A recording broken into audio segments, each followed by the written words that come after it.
আশুলিয়া থানা স্বেচ্ছাসেবক দল কর্তৃক আয়োজিত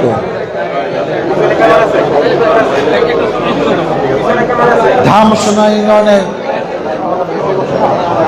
স্বেচ্ছাসেবক দলের সাধারণ সম্পাদক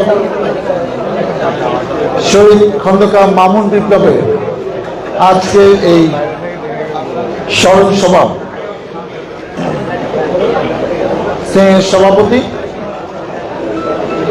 অ্যাডভোকেট জলিলুর রহমান, আহ্বায়ক স্বেচ্ছাসেবক দল আশুলিয়া থানা, উপস্থিত আছেন বিশিষ্ট অতিথি দেওয়ান মমিনুদ্দিন বিপ্লব, সাবেক ভাইস চেয়ারম্যান সাভার উপজেলা, প্রধান বক্তা নাজমুল হাসান অভি, আহ্বায়ক ঢাকা জেলা স্বেচ্ছাসেবক দল, বিশেষ বক্তা আসাদুজ্জামান মোহন,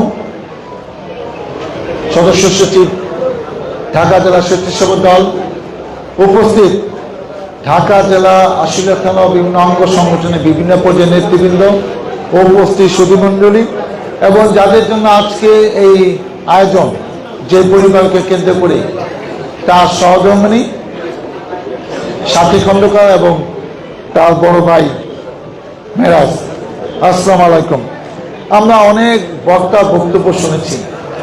আমাদের যেটা মূল দায়িত্ব ছিল, কাজ ছিল, দরকার ছিল যে আমাদের মাঝে একজন ত্যাগী, পরীক্ষিত, সাহসী কর্মী 5ই আগস্ট যখন শেখ হাসিনা পালিয়ে অলরেডি ভারতে চলে গেছে, ঠিক সেই সময় কিংবা তারপরে যে আন্দোলন সংগ্রাম সাভার আশুলিয়াতে হয়েছে, 2 থানাকে ঘেরাওকে কেন্দ্র করে 2 থানার বিরুদ্ধে বিক্ষোভ করতে গিয়ে, এবং সেখানে আমাদের খুব কাছের কর্মী মামুন বিপ্লব শহীদ হলেন এবং 7 তারিখে সে মারা যায়।